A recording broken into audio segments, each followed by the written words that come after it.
Toscano Garden How are Report. you? What's going on? Back to back best wins of the year, and I think Yeah, this one definitely qualifies. I agree This completely. Undermanned, the way they were moving, shaking and moving out there. How can you say that this wasn't one of their best wins of the year against Philly, against those scumbag Philly fans that I can't stand?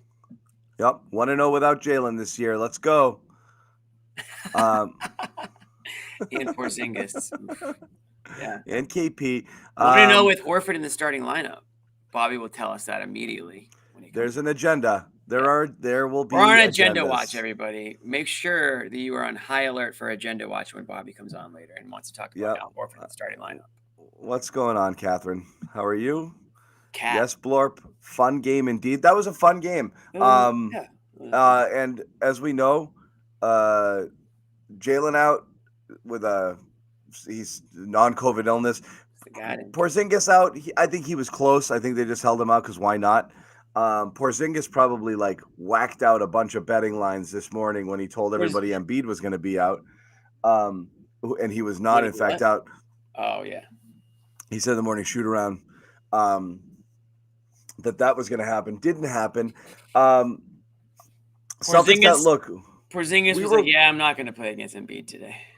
we were worried what was going to happen. Like the Celtics are down one starter, how it's going to get weird. Down two starters, you're deep. I mean, you're starting Sam Hauser when you're down two starters, and Oof. you're playing Banton and Svi. Actual and Kornet, legit rotation minutes, and that's kind of what we had tonight. And just big We boy wanted to see performance. Svi.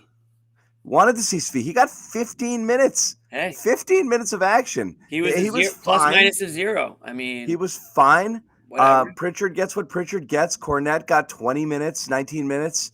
Banton, Kornet. that's the last time we'll ever see Banton ever. Kornet forced Embiid back into the game in the fourth quarter. A couple of Yeah, dunks, and he's a bit of an enforcer down there, he jumping was over coming. everybody. Joe was Oh, he was smart. coming, but he had to come a little bit faster. Yeah, Joe was smart. Joe did a good. I mean, Joe did a good thing. You're not going to play Al as many minutes as Embiid, but he did a pretty good job about mirroring him. When Embiid was out, as soon as he went to the scorer's table, Horford came in. He played the majority of that third period, minus the last couple of minutes with Embiid on the floor, and then he sat the entire fourth waiting for him to come back, and they both checked in at the same time. It's hard to say like who the story of the game was. I'm gonna go Horford over Embiid here, though. If I'm going to give out a brownie right out of the gate, I have to go to Horford. There's just something. I don't know if it's just something about Embiid that brings it out in him, but man, is that like a good thing to know you've got in the bag anytime you face the Sixers and you've just got Embiid's daddy Well, over there. come on. I mean, this is the game. The game one, it was a different story against Philly. So let's not forget Well, completely it's because game. you got to start Al Horford every Well, game. That's what now Bobby's going now to tell well, us. that's what you Yeah, do. Yeah. So you do yeah. have the Embiid killer in Al, and there's some little mental game there. Al was feeling it. What do you have? 4 threes, 4 blocks, and a little. I think he had some couple of words to the crowd. So when Al's playing Philly, it's personal because they dragged his name through the mud. Yeah. Can't talk. Um, and so good. I'm glad. What are you laughing at? I don't know. Just stuff. But No, this is definitely not. It's like two beer Jimmy without the beers. By the yeah, I way, know. your Just an two idiot. beers the other day were way more than two beers. That's not true. That really isn't true. But they were. I told you they were. Um, 8.5ers. they Yeah. were. They were 8.0s. They were heady toppers. Yeah, I know. They were heady toppers. So those will get Yeah. you. But the And you're beer a were little only. guy. Oh, I don't want to say they're it's not they're big little. beers. They're big They're beers. big beers. They're big beers. Let's say that instead. They look a lot bigger in your hand. So it's funny. We'll definitely get into that the rotation because like how deep it's. I mean, it's really interesting how deep into the bench would Stevens go. If Stevens would Jesus, that's two coaches ago. Would Joe go? Pretty deep. All the way down to Svi, and he went in there. But it was interesting. Just what they had to do, and you had lineups out there with one starter and Kornet, Svi, Pritchard, Banton, like, oh my goodness. And like that's like wrecking ball crew. That's like a 14-2 run waiting to happen. You blink, 2 minutes go by, and the game completely flips there. The fact that the games didn't flip during those periods, I think, is what held it together. And then you had Al was just monstrous with the interior presence and the blocks there, and Embiid. Embiid was, I mean, I know Embiid was battling a hip or whatever. He was terrible. I mean, for him, they kept him off the line. He was a minus 25. I mean, so I saw a stat on Instagram. Grandy tweeted a stat that it was only the sixth. I guess it was the sixth time in Embiid's career that he was minus 25 or worse. Yeah, I'd like to see a stat on how many games he's played 30 minutes or more and shot only 4 free throws, because that was incredible as well. So you got to tip your hat to Al there for what they did. Al goes out for a little bit. Kornet's in the game, but they put friggin' Holiday back on him. So really interesting. And I know Bobby's going to come in here and start making a case for Al to be permanently installed in the starting lineup. I definitely think you have to consider it for Sixers games, right? What's that? A few people are taking my something I said and running with it. But anyways, what would you say? Embiid, but that stat, I looked up that stat on Twitter. Grandy tweeted it. I just retweeted it. 6 games over Embiid's career, he was minus 25. Guess how many are against the Celtics? 3. How about that? 3 out of his 6 are against the Celtics. So thanks, Mohammed. Mohammed. Thank you. Thanks, Mohammed. You're right. Great in all facets. When the threes fall, that's almost gravy for Al. But I feel like it's super important because Jimmy says this all the time. I mean, he's not a big, really, in a traditional sense, except when you want him to guard the most physically imposing big in the league, and then he really mans up. But offensively, where he is. He's outside. He's sitting there camped out by the 3-point line. He's got to be able to knock those down. When he gets that going, 3-4 of those, it really changes the dynamic of that offense. And I mean, look, that's what the Celtics look to do all night with the lineups they were playing. This is one of those Joe's a couple of those blocks went right on in transition too, and they scored the other way. I mean, that was Joe's gonna puff out his chest tonight about okay, so you guys want me to shoot less threes, because that had to be the offense tonight. Because you didn't have, you don't have Porzingis, so you're missing that interior presence or a guy who can at least score around the basket. You're missing Brown, who's your best player at getting to the basket. You've got Embiid in there; he's a rim protector. You've got Tatum, who they're obviously going to shade the defense over to him and watch what he's doing, and Embiid's coming at all time. Is always back there waiting for it, and Tatum's going to be a little gun shy going to the basket, which he was, rightfully so. So they had to shoot threes. They were passing up layups late in the game, Jimmy, and they were the right. That was the right call. They were kicking them out left and right. That was the right call. Normally that drives me insane, but that's what they needed to do in those situations, because that was the better play rather than get trapped down or shoot an off-balance layup with Embiid waiting there to swallow it up or alter the shot. They were getting open looks, falling out of bounds, and then going to Philly going the other way in transition. Those things are killers. So you're almost better kicking it out and taking a 3 in that instance, even if you miss it, than you are flailing around, falling out of bounds, missing a layup, and letting Philly go the other way and score. And that's kind of what happened. They took 50 threes tonight, but 50. Big number. But it didn't feel like they were forced. It didn't feel like they were, the bad, we just mentioned it. They were getting wide open looks. I mean, a lot of their misses were wide open. Hauser missed a couple that he had some wide open looks. Good point again. 100% a game you lose last year. You know what's crazy? I had that in I was going to tweet that out, and I just thought it was a lame tweet. The Knicks, they've got 5 or 6 of these games this year. The Sixers just lost a game. The Sixers losing this game is a game the Celtics would have lost last year, because they were the team that was, undermanned a little bit more. And so they're completely different. Tatum is just a different animal in the fourth quarter right now. He really is. Yeah. And you need a guy that's going to, I'm not saying coast for 3 quarters, but you need a guy that's going to really just kick it into another gear when it matters most, blows a kiss to the crowd, just eats up the moment. That's what I want. I want the swagger, Jason Tatum swagger that we see from time to time. We know that he's a little bit more of on the quieter side, but I want to see that. Yeah, Here it is. The crowd, double middle finger salute. I don't give a shit. He only wants us to say nice things up until the point we say nice things, and then he wants. Now he's taking on that role. It's a game of runs. It's the NBA. You find There's a word for this. It's called me a double-digit lead that you can. It's called contrarian. Find me a double-digit lead in the first, quarter, first half that is just safe. That doesn't whittle down. Yeah, exactly. That was impossible. You knew that wasn't going to hold. But that first quarter was magical, though. From the people you were getting contributions from, that was an incredible first quarter and really fun to watch. Yeah, and it was fun to watch because it was a different look. Obviously, you're without two of your starters, so you're wondering how is this going to go. I think there's a bit of that on the other side too. On the Sixers side, there's less obviously game planning around that specific lineup. You're not watching a game that has Hauser in that starting lineup previously. So it was good to see. Still,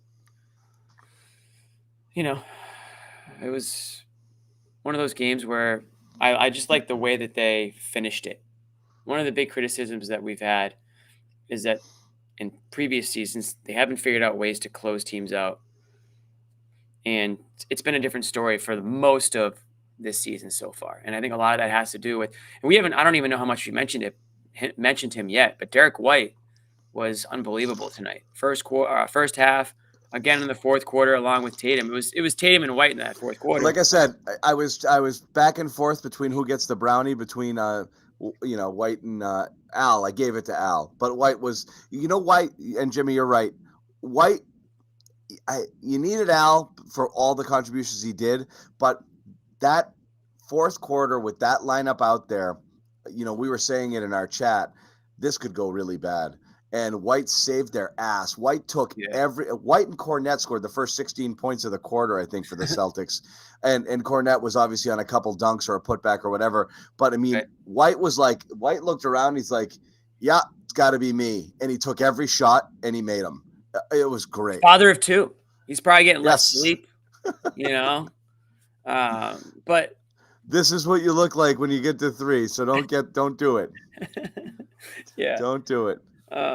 He's been awesome, man. I mean, I still can't believe how off the experts were on this guy coming into the year, just not realizing the 101. The 101. Like I can't. This is basketball 101, my friends, and you got it wrong. Derrick White. Obviously you and I have flipped our opinion after that first year where he didn't look very impressive at all. But our points were made. We made our point. Yes. He stunk that first year. This is right. This is actually a good. You guys who said he was good then were the ones who were wrong, but that's okay. Right. This is what good looks like. You can't say that he was good then anymore. So once again, point for us. But he's been awesome, man. Him and Holiday tonight. I've said it before. Holiday in the first half, and then White in the fourth quarter. There. When you're looking at the upcoming schedule and you see the Celtics and you're on your schedule coming up and you're a point guard, you just must be like, damn it, man. Like you don't want to play against these guys because they just play so hard on both ends. They're right in your face on the defensive end, and then they're running down the court. They're out in transition. Team's playing a lot faster right now. I mean, going back to that fourth quarter, a couple of those they went on a really nice 3 or 4 play stretch, and it was because of their defense. I think it was Tatum or White. It was Tatum with the steal, I think. White ended up with the ball, gave it back to Tatum for a nice and one play there. Al Horford had, I think, a couple blocks that led to points in transition. So these guys were just balls to the walls. And again, it's against a team in Philly that you're going to see again, obviously in the regular season, but it's hard to avoid these guys in the playoffs. You just find a way to end up in a series against them. And you didn't want to go down. You didn't want to lose the first 2 of the regular season, even if you were undermanned tonight and you may have had an excuse. Philly was without a couple of guys tonight too, but not to the same extent Boston was. And it just goes a long way, I think, on the mental side when you can get a win against a rival like the Sixers. I agree. Yeah, it was. I mean, again, we said it after the Knicks game. I thought that was one of their better wins. Yeah, and I missed of a the. lot of that game, so I didn't. I thought that was a great win. And this one's better again because you're shorthanded, so you got to do more with less. Right. And that's what they did tonight. So hats off. Really really ballsy effort here. Hats off. Yeah. Agreed. Yes, you do, Judah. Nice things only. Nice things only. Yeah. Are people going to say Kornet had a good game tonight? Because he did not.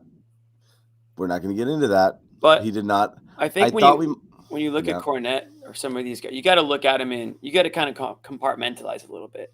So if I look at his fourth quarter, I think he had a good fourth quarter. I think he was in the right place. I think he did. They ate him alive. They didn't eat him alive in the fourth quarter. He forced Embiid back into the game. He had a couple of putbacks. He was the biggest guy out there. So in that sense, yes. But Joe, listen, he's not going to compete with Embiid. Sorry, nobody is. You're the first guy who says it. You're not going. It doesn't matter who you are. There's no stopper for that guy except Al Horford apparently. But I think Kornet in spurts did enough. Did he have a great game? No, but I think you have to. It's all relative, right? I mean, what do you expect, really?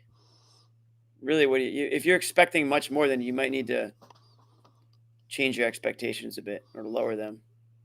No, not at all. I was expecting. He gave you 20 minutes, 9 and 6. He was 4 for 4 from the field. A couple of 3 dunks. 3 of them were dunks, I think. And that's that. I don't know what else you want from the guy. I don't know what else you want. You got 9 and 4 from Kornet every single game. I think you'd take that. Actually, I know you'd take that. I know you would take that. We do have, just letting you guys know, a crew in Philly. Bobby Manning and Josue are both there covering the game. Yep, family affair down there. CLNS must be reeling in the dough, sending these guys all over the map now. Love it.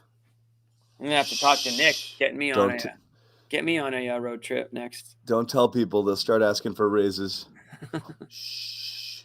But yeah, no, those guys are down there. They'll report in from the locker room in a little bit. So curious to get their take. Hopefully, they're not on everything here. Taking bikes or walking around the streets. I'm hearing that you can get hit. Oh, we got to talk about that. Allegedly, we will talk about that a little bit. I thought an overall really good Joe game tonight. I thought he had to get creative with his rotations. He had to kind of always be careful, with the Embiid factor there as well. I thought he threw a zone in there from time to time, just some different types of things and different type of wrinkles. Pushed the right buttons, made that good challenge at the end, even though I think it was a no-brainer. I don't even think you need to look at the video to determine late in the game that was a critical enough call to challenge, but they did, and they got it. How do you become part of the CLNS team? You send your resume to info@clns.com. Josue. Yes, info@clns.com and tell us what you do. You DM Josue. You slide in. No, don't do what I said. Do the thing what I said. Did you watch the Doris? What does he want to do? We should get a little. Did you watch the Doris cast or the Scal cast? You already know what cast I watched. I texted you about it. And yes, I watched the Doris cast. I watched the Doris cast. Yeah, I watched the Doris cast. Listen, I support the you know what it is? I like to get the national perspective. Nothing against Scal. I always do too. Those guys.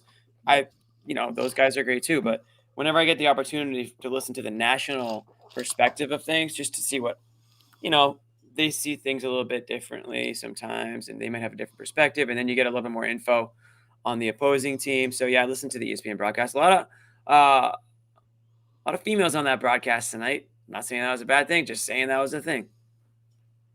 It's a female broadcast. That's why I kept listening. Different perspectives.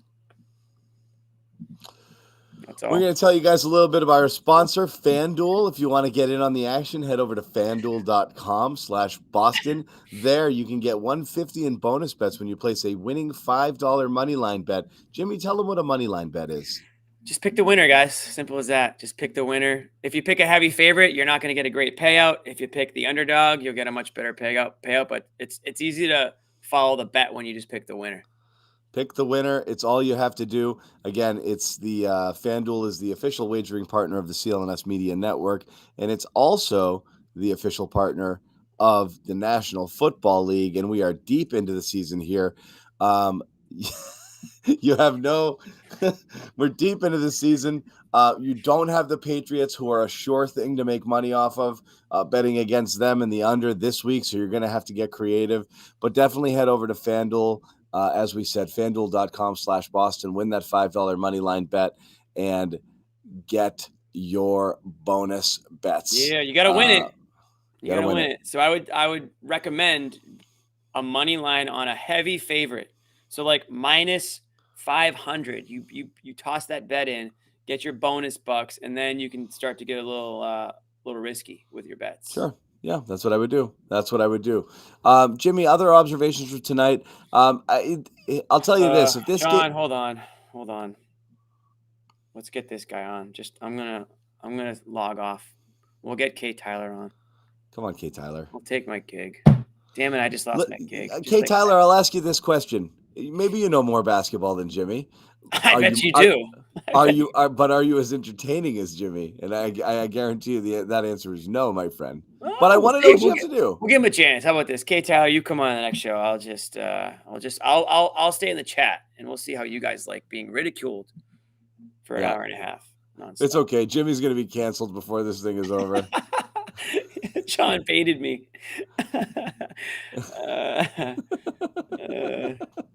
I'm actually amazed how many people don't like Doris. I think she's outstanding. I like Doris. That's why I listen to the show. I think she points out really interesting, tidbits and bits of analysis, like pretty seamlessly throughout the broadcast. It's not like, oh, I'm gonna talk, fancy stuff now. She just it just flows. I think it's great. But yeah, we're gonna try to we're gonna cancel Jimmy. Totes. This is Jimmy's last broadcast, so anything you want him to talk about, make sure that you let it know. First he upset the French, and that didn't go off well. I was right. Look at those assholes over there. We got one piece of hate mail, and Nick made Jimmy write on the blackboard. I will not. Like I will Bart not Simpson slander. style? Yeah, like Bart Simpson style. 400 times. Hey, we know what Draymond thinks of the French. But now it's all women. Oh, yes. He does not like the French. He does not like the French at all. Yeah. And now it's all women. But that's okay. So I'll say this. This had the makings of, if this game goes the other way, this storyline would have been, where was Tatum when you needed him, right? Because he was getting. What do you mean if this had gone the other way? He was getting a little passive, and then when the game was getting close there, it was, he didn't take a lot of looks at the rim, and again, I understand why, but he didn't do it in that first game against Philly. He didn't do it against Minnesota. It's like you don't want him to completely give up trying, and this was one of those games where it was like, okay, fine, they're shooting threes in the first, no big deal. And then in the second, it's too many threes. And then in the third, it's just the right amount of threes. 18 out of 21 field goal attempts for the threes. But then at the end, it was like, all right, it's Tatum takeover time. And I didn't know if he was going to do it, and he did. That's another thing that, like, we couldn't necessarily count on last year. And Tatum made like all the right plays when he needed to in the fourth quarter. And so, I mean, hats off there, because I didn't love his game. I thought he was fine. But with those guys out of there, with your second and third best scorers missing, I think it would have been fair to assume you might have needed a 40 piece from Tatum to pull off tonight. And he was kind of sitting at 15 shots and 21 points, like 5 minutes left to go in the third. And then he kind of turned it on there. Again, just made a lot of right reads, good rim reads, good decisions, made the tough shots in people's eye when he needed to, got a big steal on Embiid. Yep. Went the other way with the and one. They converted defense to offense on back-to-back positions there. Horford also got the block, and that resulted in a White three. But Tatum showed up at the end when it mattered. And we've seen the opposite true before. Well, he'll compile a big stat line and then kind of, in the fourth, we're like, wow, Tatum only took 2 shots, or he didn't get anything going, and he got it going late. No, listen. He was awesome. He's been awesome late all season. I think they said that he's averaging 9 or so points every, in the fourth quarter this year, and he ended up with more than that tonight. So this is becoming the norm. I can say it every show. He's quietly averaging 30 points a game. But tonight he got loud in that fourth quarter, and that was something that we've seen him do. I think we've been hesitant to call him clutch, although I think some of the numbers might say that he is pretty clutch. But certainly this year he's showing up when it matters most, that fourth quarter. Isn't it weird? I think a lot of us are in this spot, right? I am, and I feel like a jerk about it, but I am a jerk. But like, yeah. No, we've all listen. It's PTSD. It's normal to feel that is. way. We've been burned a few times. Yeah, I still think it's going to happen. I really do. Watching and thinking, here we go again. They're going to, start holding onto the ball too long. They were still moving the ball late in the game. That was the best thing about it, is when they were getting those shots, it's because they worked it for open threes. They were like running an offense, like they were moving the ball to get the best shot available in that, late in that fourth quarter, as opposed to just give it to Tatum and then let the entire defense have Embiid waiting back there and just, either have him shoot an impossible fall away or drive into, drive into the tower. Less. It's less of that mentality of I'm going to try to do everything, and I'm not trying to knock any specific players, but when you have guys like Derrick White out there and Drew Holiday out there and Al Horford out there, and I don't know who was the fourth guy they had out there late. Obviously Tatum, and then there was one more. Hauser, thank you. So listen, they flopped him, but yes, it was Hauser. Hauser's not a guy that's trying to do it all or trying to do too much. So right, that's why you saw the ball moving around as much as it was. Like that's how those players think out there. That's how they think the game and play the game. So you're seeing them make that extra pass instead of trying to, throw up a wacky layup or trying to get the foul, and that's why there was, I think, more opportunities for open threes, and why they kind of not ran away with it, but they were able to extend that lead late. So yeah, it was a good team basketball, and that was something that you didn't see at times the last couple seasons, and it'll show up once in a while. Don't get me wrong, there's going to be those moments, but I think hopefully, like the bones of this team is hopefully what we kind of saw the last couple of games. There have been many opportunities throughout a series of games this year where that old team could have shown up. I mean, and we're talking about opening night against the Knicks and the second one against the Heat. And again, that where Jalen had the double turnovers there. They go down 7 in the fourth quarter. They come away to win that one by 8 points. Okay.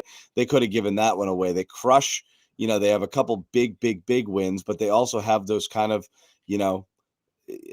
after those losses, the Knicks win most recently, where they just stayed with it, got punched in the mouth a few times, let the Knicks hang around, then put their foot on the gas and won it going away. And then they did it again tonight. It was really, really impressive stuff. So, I mean, there's a handful of games that went differently than last year's games went. Even the big blowout wins, how many times would they race out to a lead, and instead of living with the blowout, instead of just extending the blowout, they'd let the team back into the game, and those turned into 40-point wins. So, Damian, I agree with this, and thank you for the super chat, 100%. Thank you, Dame. I can't believe it's Holiday, and again, I always feel bad because every time I talk about Holiday, I'm basically saying not Marcus Smart. Yeah. Because I'm so happy that it's him, because I just feel so confident in everything that he does. He just always seems to be in the right place and just make the right plays, and he's just relentless. His on the ball pressure. I feel more comfortable in his handle and his decision making. I think he can shoot. He starts the game posting up Maxey and just taking it to them and creating offense. I just think he can do so much. It's too bad that you didn't want to trade for him.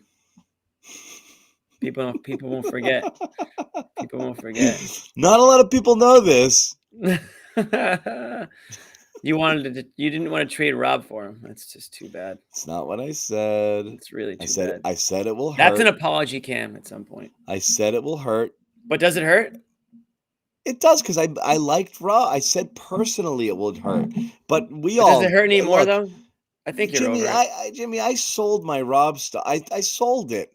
I sold my Rob stock last year. Stonk. I finally gave up, and I said he's not going to be what we want him to be. Yeah, no, you did do that. That was big of you. But it's a personal thing, you know. Sure. I root for Rob. Sure, I mean, we all do. No one's rooting against him. It's just like you got to do it. This I agree 100% with. Al Horford is just ridiculously spry for a 38-year-old man. It's bananas that he moves the way he moves. And you're right. I mean, Embiid is amazing, but he can look a lot clumsier and clunkier.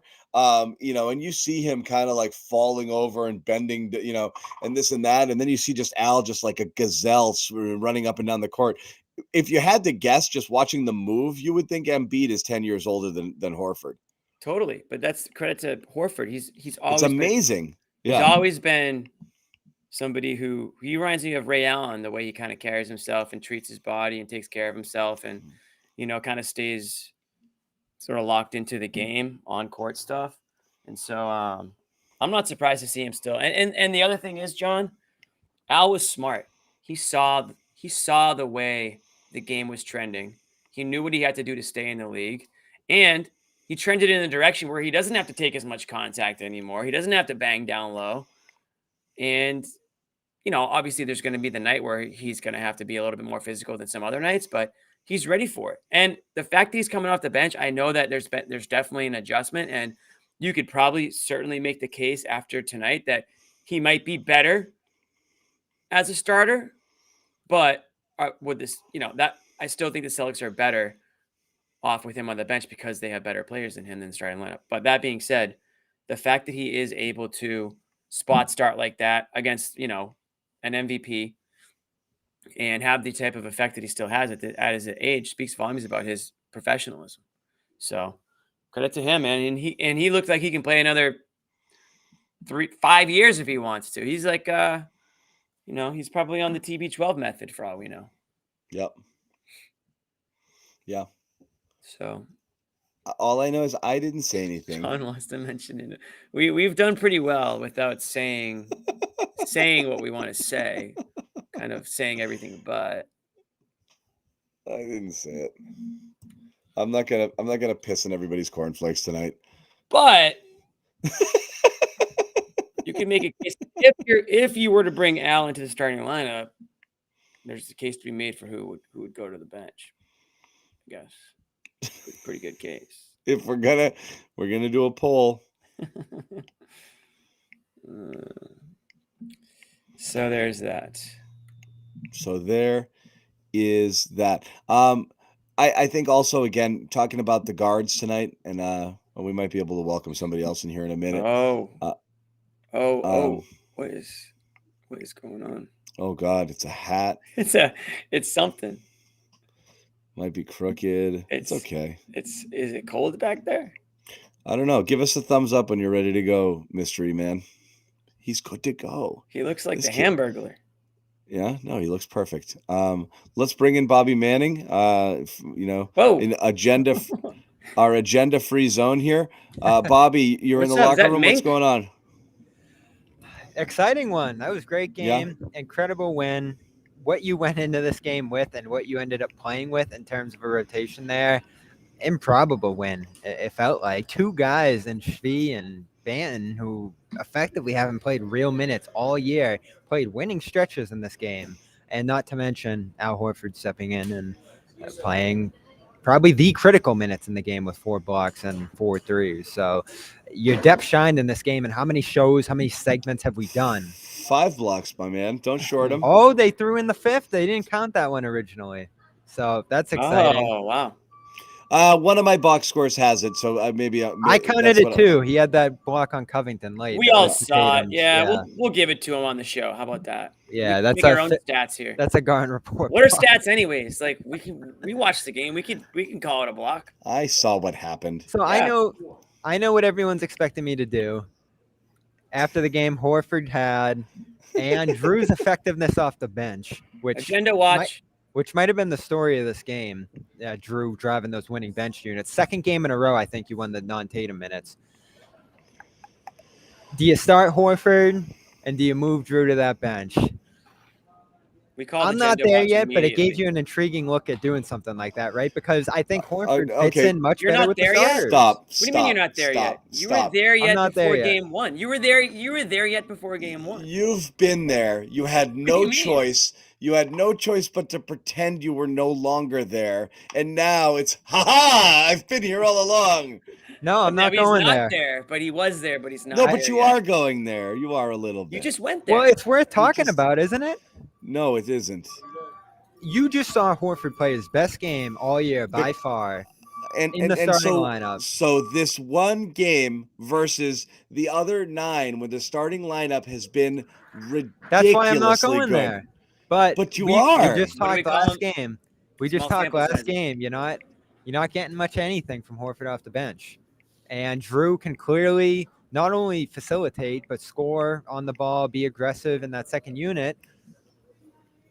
Maybe in certain matchups, because again, we opened this year. You have to understand that. I mean, again, if you're going to do it, obviously it's going to be White, right? Like if you went double big, it's. I just don't know why you're saying Drew. It's clearly because he can not drive going that second unit. No chance. I don't think there's any chance because of how good that unit's been, but it was an interesting look at doing something like that if you really needed to. Not to mention the better defense you got in Embiid. Thank you, Classic Dave. That's $65 right there, American dollars. Wow. Yeah. Wow. Split 3 ways. Bobby just snuck in for that one. Bobby just got in under the gun. If you were here 2 minutes later, that would have been ours. Just me and Jimmy. You know what? He gets to split that with us, and all he's talked about is benching Drew Holiday. That doesn't seem right. It's obviously Jalen to the bench, right?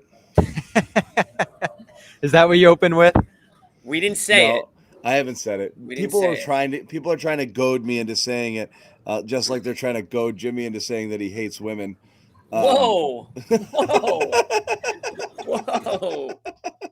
Nobody's trying to goad me into saying. Let me ask you this, John. If they are, they will be mistaken. Let me ask you this, John. If this is round 1 or round 2, whatever, who are you starting in those games? I will starting lineup. I will concede that you have to consider. I will concede that you have to consider Al against Embiid, but then I'd still stay with the rotation and move Porzingis to the bench. And stay. You move Porzingis. Yeah. Against this team, I would. Yes, I don't want to play double big against this team. I definitely don't want to. I do not want to play double big against this team. I really don't. He's so important to the starters too. He is. So that's why we should stop saying stupid shit. Like, just leave the starting lineup together. I am. I'm just bringing up an idea. Porzingis did struggle against the Sixers. This is my final offer right here. Thank you, Darwin. It's my final offer. And it is interesting.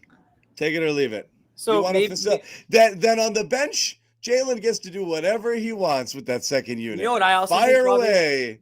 I also think that there's something personal to this matchup with Al too. I'm not saying he doesn't, he turned to the crowd after that last 3. Yeah, I mean, think about it. They drug him through the mud up there in Philly. They basically tossed him to the wall. They pretty much said he was out of the league, and then he's had a whole revival of his career. And I think when it comes to especially playing in Philly, there's a little extra fire there. So if that's the case, I'm with you, Bobby. Start Al Horford if it's against Philly. Other than that, though, I still think that he's going to be effective off the bench for you. It's an adjustment for sure. But you want this guy to be healthy. You want him to be able to play like he did tonight. And if he's starting, 70 games or whatever it is, 65, 60 games, I don't know if you're going to get the same Al in the playoffs. You might get somebody who's, 80% as opposed to 95%. So was this a product, John, of him coming off the bench for all those games, playing those limited minutes, and then having to turn up to playoff Al in this game? That could be true. I think there's something wrong with I think Joe's still figuring out what he's doing with that second unit and how to mix and match. We saw him mess around last game, Bobby, as we said. He switched the Holiday and White minutes. And so that was a little bit of a change. I think he's trying different combinations. Whatever it's worked, it hasn't been good. Al is kind of in the, if you look at like 3 and 4 man lineups, he's in some of the ugliest ones out there. So it's all not working, the combination of whatever is out there at that time. So yeah, he's definitely hurt a little bit by being on the bench, but also if he goes out there and he doesn't have a good shooting night with those starters, it does stunt what the offense has been able to do, playing 5 out with everybody being able to shoot the way they have. And so that's the thing, is like Al Horford knocking down 3-point shots, absolutely. But like anything short of having somebody where his defensive prowess is absolutely necessary, and really there's like 1 of 2 of those guys in the NBA. You want him you want him against Jokic, you want him against Embiid. Everything else, I'm not sacrificing defense for offense, and I'm leaving Porzingis in there. But you can make arguments that you need him for matchups like that. Well, we started the year saying maybe they're going to mix and match and go with lineup by committee, and they haven't done that, and I understand why. I mean, I'd still go back next game to that same starting lineup that they've been using, but it was nice seeing what Horford's capable of with the starters out there. And again, I'll say this, just as important as that, Drew helped the bench immensely. You won those non-Tatum minutes in a night where you didn't have Brown, which is just incredible. You were winning. Why do you hate Drew Holiday? It's not about hating. He played great in that role, and they need someone to drive those minutes. But you wanted him there before you knew if he played well in that role. You just want him. You want him on the bench. He wants to There's be nothing right. wrong with John, being on the bench. Brogdon was on the bench last year. But Holiday is 10 times the player Brogdon is. Yeah. He's a top 30 player in the NBA. I mean, he can do literally everything. I mean, he's just such a good basketball player. How many times were you like, Brogdon's defense is killing him? Like, I just Brogdon don't know. Brogdon suits you for the bench because he's, microwave, like offense, like instant offense. He can just get hot. He can go to the basket. He was shooting threes at a high clip. And, he was your second unit offense along with whatever Jay, you staggered those bench minutes with. But they needed that because outside of the Jays the year before, they didn't have anybody else who can create their own shot. They got plenty of guys who can do it. It's not just Holiday. White can create his own shots. Porzingis is instant offense. So anybody you put in there in that second unit, along with a Jay, you're going to be fine. So I don't think it makes the bench better. That's all I'm saying. Listen, I don't even want to have this convo anymore. Tonight, but I will say they're 9-2. You don't make a change to your starting lineup if you don't have to. This was they filled in for a guy. Anyway, we've been talking a lot about Al. We're going to hear Joe Mazzulla right now talking about just kind of how this Al performance made him feel. It made him feel very warm and fuzzy. The most inspiring thing for me as a coach is to watch him. And why? I mean, he's Al. Like, one, he's 2 years older than me, so I get to coach a guy that's older than me. That's fun. Secondly, he's one of the most selfless, humble people that you have, and literally he will do anything to win. And, we can't do what we do as a team if you don't have a guy like that at the top. Inspiring. Love. Let's bring in, speaking of inspiring. Oh, speaking of Josue love. Pavon. Yeah, and love. What's up, fellas? How we doing? Hey, good God. It took a second. And speaking of Latinos, right? That's a great intro. Speaking of Latinos. Oh, sure, yeah. I wasn't thinking that, but yeah, no. Yeah, you were. Oh, you forget that about Al, huh? No. Latino heat. What a performance, man! Especially to hear what Joe Mazzulla had to say. There's this team's culture. It doesn't exist without a guy like Al, and I tend to agree with that. I mean, obviously, the core, or at least the guys who've been here the longest, remember, what Al's always been like this, right? In terms of setting the right example and doing what's best for the team. You know, it's funny coming into this game, Bobby was like, man, you think Al's going to be like, man, this is a game that I have to start, or do you think this is going to make him want to start after, you know, the fact, given, you know, how well he played? But I'm like, no, I don't think so, because Al's the type of guy that he's going to do what's best for the team. And like Jimmy just said a little while ago, they're 9-2, best record in the East. Like these spot starts, this is the type of energy or type of performance you can come to expect from Al, if you ask me. I think he's at that point of his career where he's going to be efficient. You know, he's not going to chuck shots. He's going to make those huge defensive stops, you know, when it matters the most. And he's a guy that can still, Joe Mazzulla can still turn to at the end of games, right? So it isn't one of those situations where it's like he's unplayable at the end of games, or that, you know, you have to put in Porzingis. I mean, he's still capable of obviously closing out a game for you, especially when you need that extra muscle on the defensive end of the floor.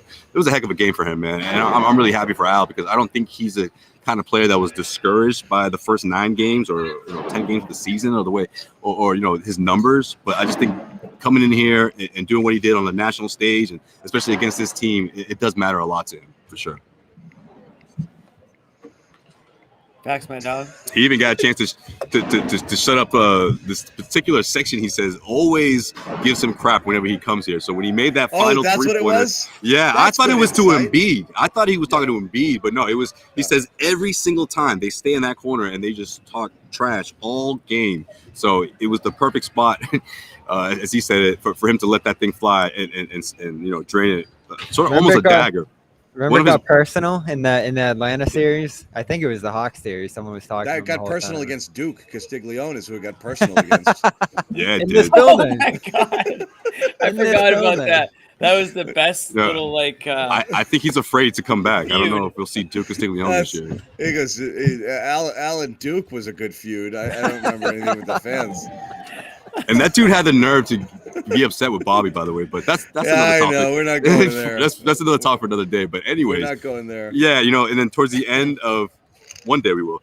And then towards the end of his presser, he's asked, "These guys still boo you? Like, does it feel it's a little extra special to come in here and give them an L?" He's like, "You know what? It is what it is. But to answer your Bullshit. question," he goes, "But to answer your question, yeah, it feels good." With a big Yeah. old Al Yeah. Horford smile, man. I love that. I love that for Al.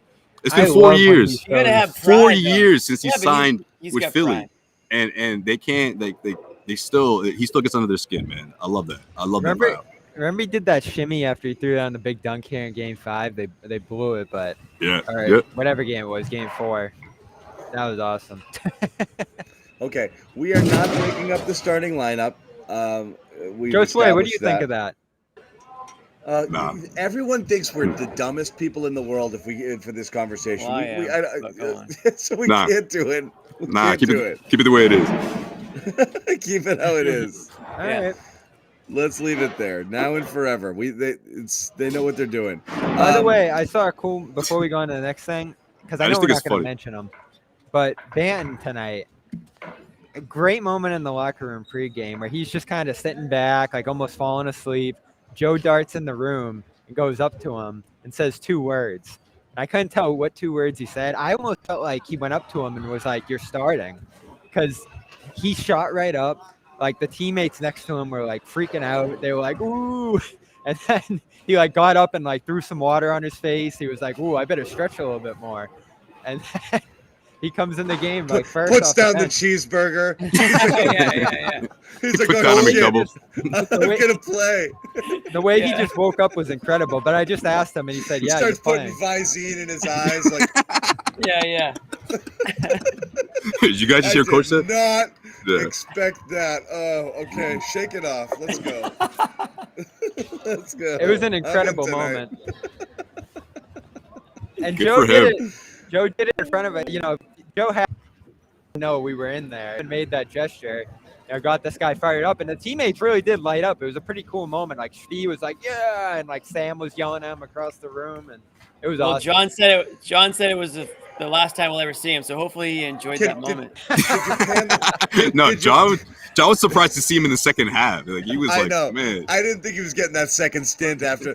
But it's like, did you pan the camera over to Lamar and Brissett after Banton's acting like he won the lottery? You know, because those guys must have been like, "Oh, what?" I texted Lamar this was happy. Lamar was there too. I texted this on the thread. What happens to every new bench guy that the Celtics bring in that they turn into, 2021-22 Aaron Neesmith, where they just crash all over the court but can't hit any shots? Like, because they're all the same situation, John. That's what you're They getting. never get to play, so they're like, "Oh shit, I got to do enough to stay out here."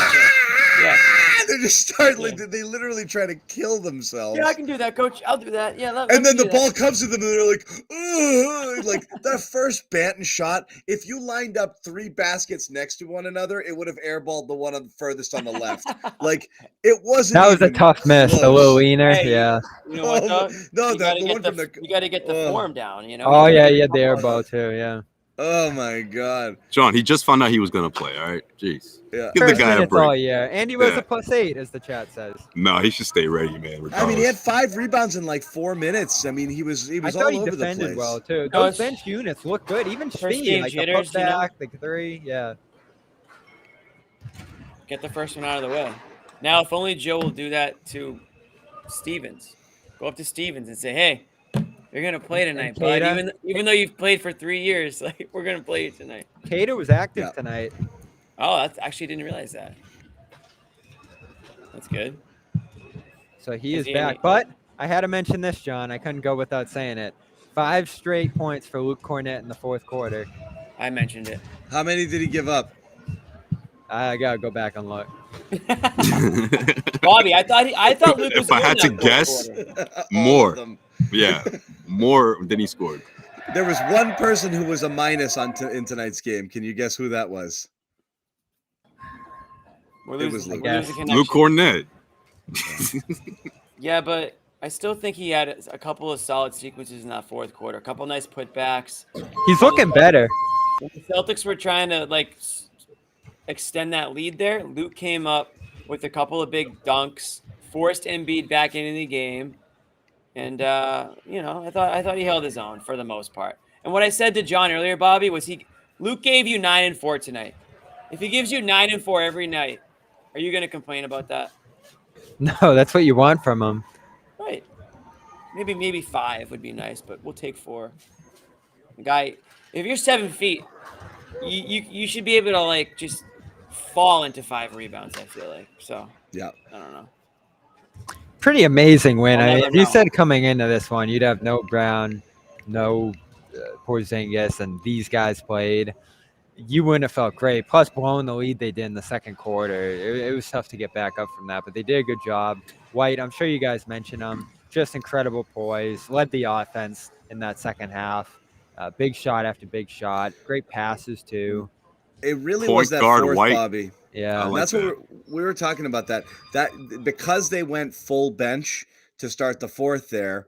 It was White, surprising for 2 minutes. White and 4 bench players before you brought Tatum in, and White was like, I got to do all the shooting here, and he did, and that's how he caught fire. He was incredible there. He was asked also, we will play this one. Yeah, he waved off Svi wait. like 3 times. He's like, nah, I got this. I got it right. Yeah. But it's always kind of like this is the balance of the team where we talked about a little bit with Jalen. How's he going to know his role? What about White? Is he going to be not as aggressive as he was last year, initiating his own offense? You've seen nights where Porzingis has taken 4 shots. White has scored 0 points. Holiday has had fewer field goal attempts, and it kind of works in and out. But obviously, on nights where you don't have all of your starters, it kind of is incumbent on everybody to take a larger offensive burden than they would if they knew everybody else was around them, because you don't have to be that guy every night. And White I think is talking about just kind of picking his spots and knowing when he's got to turn up the juice and be a little bit more aggressive. I mean, he drew the first play for me, and then after that, he just kind of stay aggressive and was able to get my spots and make the right play. So I don't say my mindset changed that much, but I just try to be aggressive, like I always say, and make the right play. And he did almost every time, and they made the right play over and over. That's kind of like, if you look at it, I feel like that's one of the things, like, first of all, it's only a 9 turnover night, pretty low turnover night for them to begin with. But on top of that, like, how much of this, Bobby, we've talked about before, is about like the right read in the right situation, making good rim reads, doing a lot of different things. I feel like they made a lot of right decisions with the basketball, especially in that fourth quarter, when every possession was so important, and what allowed them to kind of, bye, Bobby, take the lead and kind of storm ahead. And I know that that's like a huge thing for Joe, and I think a lot of times that's what it comes down to as well, is like making that right play. And like White made it almost every time. I felt like Tatum did a bunch of times too. We talked about like those guys driving, getting all the way into the paint, but still kicking it back out, swinging the ball around, getting open threes, all of that. I think Bobby might have headed back to the locker room. No goodbye. Yeah, I feel like you were directing it to him, and then he just dipped on you, man. Well, he and I have talked about it a little bit. I know. That's why I heard a forklift. That's why I was looking looking for last game. That's why I was looking forward to Bobby's response, because you guys were, it's like a follow up to what you guys are talking about. He got the Kornet one-on-one text from Brian Olive, so he's just running. Kornet's ready. He's like, Bobby, you got 2 minutes. No. Yeah, 2 minutes with what? What happened? What did I miss? And he headed in there. Oh, you're talking about Bobby. Oh, got you. Yeah, no. I just, it's interesting because what Derrick White was doing out there is taking over point guard duties and just being the main facilitator for as long as he was, especially in that second half. Joe Mazzulla was asked about that and was like, "Hey, was that something that you had to speak with White about, or did White just do that on his own?" He's like, "I don't even have to say it. Like White knows we needed that from him, so he goes into that. He decides when it's right to take that 3-point shot, when to find guys, when to penetrate." I thought he did a really good job, especially on I want to say 3 possessions where he was constantly taking it to the rim, and then he freed up his 3-point shot, after that, and he was crisp, 2 turnovers. I just think it's a asset for the Celtics team if he's able to continue to thrive in that part of his game, especially when you can have Drew Holiday coming off the ball, and that's just another threat for the opposition. The guy doesn't stand still, so it just strengthens the backcourt when he's doing this. And it's amazing. It's still only 12 shots for him, and that's all he took tonight. It wasn't like it was just in that fourth quarter, that little concentrated period of time where he felt like he had to. Horford, as we mentioned, also only 9 field goal attempts, but again, he knocks down 4 threes, goes 4 of 8 from 3, the 10 rebounds, and that biggest stat being the 5 blocks. You guys were talking a bit about how he was kind of barking at the fans or going back and forth there. We got a clip of Al talking about how he wants all that smoke. Check this out, guys. Fans in the front row, talking, and I just love it, man. Like it just, when I hear that talking, it just kind of gives you a little extra. So I appreciate them. They always do that in that corner here in Philly. I don't know what it is. It's like, they want to talk, and some people they go off in a different way, but to me, I like it. So it was good to hit that shot and turn around and look at him and smile. Do you enjoy the reception you get here? It is what it is. I mean, to your question, yes, I do like it. Thank you, Al. I love that for Al. Man, hard work does pay off, guys. Look at this guy. Look at this. Right. He's about to be rounding 40 in a couple of years, and he's just like, it's like no matter what the team asks him to do, he just thrives at that role. And tonight's no different, man. From what Joe Mazzulla had to say about the influence he has on this team and the example he set to me, these guys were just cheering for him, and you see that big smile on his face. Especially the biggest boost of the night is when he walked through this tunnel, and he's just like, thank you guys, good night, drive safely. Like, it was just a great moment for Al, and I'm so happy for him for that to happen here in Philly. Yeah, what I will say is Al probably should have never left and gone to Philly in the first place. Yes, so and I know that's your fault. I'm sure the past 2-3 years he's still thinking to himself, man, my career could be somewhere completely different right now. I mean, who knows if OKC keeps him? If they're trading people left and right at that time of the year, and for Brad Stevens to obviously get the promotion he did, and no one really saw that one coming, and then that's the first move he does on day one. Yeah. I mean, if I'm Al, I'm like, things could have been very different in my career. Exactly. Once he went to OKC and they're like, so we're going to pay you not to play. And it was like, oh, Right. cool. And that's why he's so young.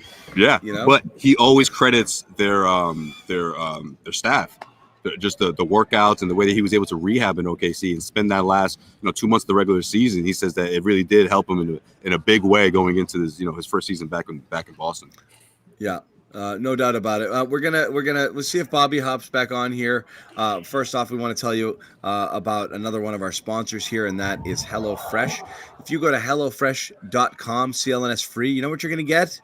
Free freaking breakfast for life. Man. French toast. You're gonna get, Such a good deal. With every box that you get, if you use this code, you're going to get a free breakfast item in there. So you're getting an extra meal on top of your meal for free. And this for is life. This is America, so we always want a meal before the meal. Right. I eat meals on the way to meals all the time. Yeah. CLNS CLNS free. Use the code CLNS free. Get a free breakfast for life. Again, America's #1 meal kit here on the Garden Report. It's a really good deal. If you take advantage of it, you're too busy to shop, too busy to spend a lot of time prepping your meal. It's a real pain in the butt. You get this box, comes to your home, fresh ingredients, pre-proportioned, little menu card. 20 minutes later, you're eating a restaurant quality meal in your home. You didn't spend any time on it. You didn't spend all that time in the grocery store. You can customize it for whatever you want. Yeah. High protein, pescatarian, mix and match your proteins and your grains and your vegetables. Yeah, exactly. Low cal, heart conscious, heart healthy. Literally anything you want, however you want to do it, you customize your menu. They send you what you want, family style. Get a little meatloaf and mac and cheese for the kids. It's right there for you. Again, HelloFresh.com plus breakfast, which Jimmy loves. It's got to be eggs in Jimmy's world. Got to be eggs, not syrupy stuff. I second that. Only protein. Get those empty carbs away. HelloFresh.com/CLNS free. Jimmy was definitely CLNS free. James, Jimmy, you're definitely a hard-boiled eggs guy in college. Dude, right now I am. You still doing that? I ate like trash in college, dude. I didn't really discover like healthy foods way after college. So same. The sooner you get a jump on that, the better. But yeah, get a dozen eggs, hard boil them all, and you got like snacks for a few days. Yeah. But you gotta like eggs. Some people hate eggs, so that's tough. I would say they're weird. American breakfast has a crap ton of eggs compared to it's a lot of eggs, but I like them. I eat them for dinner. Anyway, we'll see if Bobby gets back in here. I think he ran in because Tatum was talking. So he went to get Tatum. We'll get that perspective as well. I know we gave him a little crap because his shot looks like hell, but I mean, I do think you got to give a little bit. And I joked like, the reason I didn't think he was going to get those minutes is because he looked so shaky. And we've seen Joe not give guys a second stint when they come in and, kind of look as goofy as Banton did tonight, offensively. Because, I mean, that's what the defense is fine. But I feel like that's what we've been clamoring for, like Stevens to play for, and he hasn't really gotten in there. And, we've said in the past, like, if the bench guys come in and give you some energy and give you some defense, that's great.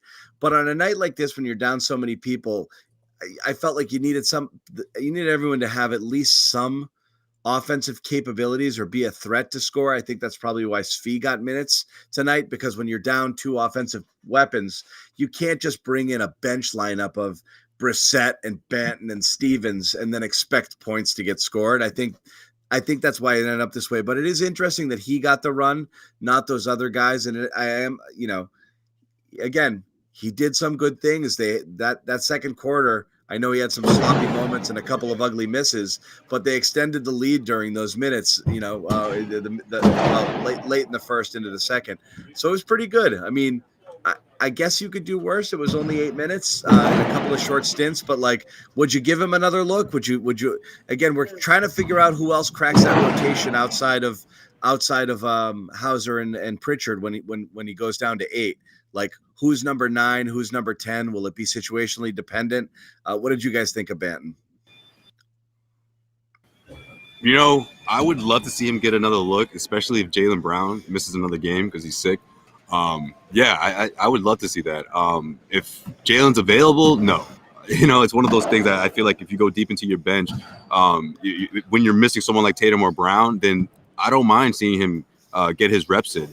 He has a lot of upside when you look at the way this team plays offensively in terms of spacing, creating lanes for other guys and himself, right? He can also create off the dribble. He's not going to be someone that's going to score in bunches, but in transition and getting buckets, and he could make a three every once in a while. I think that keeps him on the floor. But it's his defense, his lateral movement.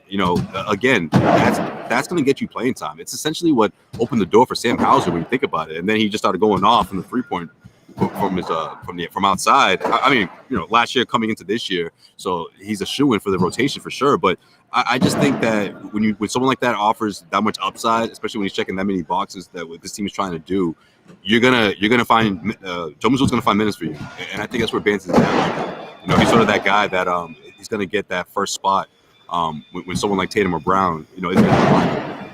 Josue, are you in danger? No, man. Philly's they're doing that chair thing. They waited, Philly. They do things in the opposite way, man. Like Boston, they're doing this right away. Philly, are they throwing the chairs? They waited an hour. Kind of. Oh my God. Yeah, they are throwing. Of course, they stopped right when I put the camera on them, but yeah. Yeah, don't they know? And by the way, see, this isn't a background, guys. People in the comment section being like, "Oh, that's a fake background." Oh God, we might have to stop. We might have to mute you until the chairs stop flying here. I'm gonna get. I just did it. I'm sorry. It was a lot. It was a lot. It was a lot of chair. We really lose Bobby? Yeah. We'll move on quickly. We wanted to get everyone's take on this. Draymond Green, 5 games for choking Rudy Gobert. What am I looking at here? That's a little. that's a sleeper. That is sleeper hold right there. Jimmy and I kind of thought this might be the case here with the 5, because of his record here. But I'm all blurry. Yeah, you're a little blurry. What I will say is I'm kind of bummed out that Golden State pick, that Golden State pick went in that trade instead of the Celtics pick, because the wheels could come off there a little bit. And now Curry's hurt. But this was friggin' clown time of the highest order. I don't understand this at all. I understand, I mean, it's not like Gobert was the instigator of this fight, or Gobert is getting physical with anybody. Gobert's just in the mix, just standing there. I mean, there's just something about Gobert's face. I think he's just one of those guys. People just want everybody hates him. People want to punch him. Yeah, and Draymond just found his opportunity to get a shot in at Gobert, and I bet you he probably got a few texts from guys around the NBA being like, "Nice, good job, dude." But no, you can't do that. You can't do that, and it's a bad look for the league. You can call it soft or whatever, but Draymond has a history of, physical, a little too physical out there, a lot of texts, he gets emotional. He whether it's players, referees, whatever. And he's missed time before. And I wasn't surprised at all. I said 5. I thought he was going to get 5 minimum. So 5 to me made sense. Some people think he should have got less. I don't think so. You just can't give somebody a headlock for that long of a period of a time and expect to just get away with it. It's just not going to happen. So if it was a different player, somebody not Gobert, somebody maybe with a more star quality, maybe he would have got more games. So he's stupid for doing it. He's dumb for doing it. It wasn't even that that was the worst part of the whole thing. It was 2 guys just kind of pushing and shoving each other, and they got a jersey pulled, and he escalated it into something way more than it needed to be. Yeah, I think 5's about right. Bobby, what'd you get in the locker room there? Anything? No. And he's gone. No volume, Bob. Try him again. Give us a thumbs up if you think your volume's fixed, Bobby. He took himself out. Should I call him on my rotary phone? What am I doing here? I don't know. He's looking at us like he's waiting for us to. He's looking at something. Josue, do you see him? You guys just look like you're in a similar. Oh, you do. Yeah, Bobby, you're gonna have to kind of dictate what's happening here because you're in no man's land. Anyway, continue. Yeah. I don't know. He's gone again. I gave Just my like that. take. What's Josue's take on the whole thing? Josue? Guys, we've lost Oh, it's all too focus loud. here. It's too loud. Josue's saying it's too loud, I guess. All right. No. You know what? It's okay. He's saying I you muted him. Oh, you can't mute yourself? You can't unmute yourself? Okay, sorry. Maybe Yo, you muted know- Bobby too then. You know damn well I can't unmute myself when you mute me. Oh really? Sorry, go ahead. Because he's not in the back end, maybe. That's why. No, I think 5 games is appropriate. You know, not only is he a veteran that's been in this league for so long, but he's done stuff like this in the past. And look, to answer, I think Jimmy, to answer your question about going straight for the neck, whatever.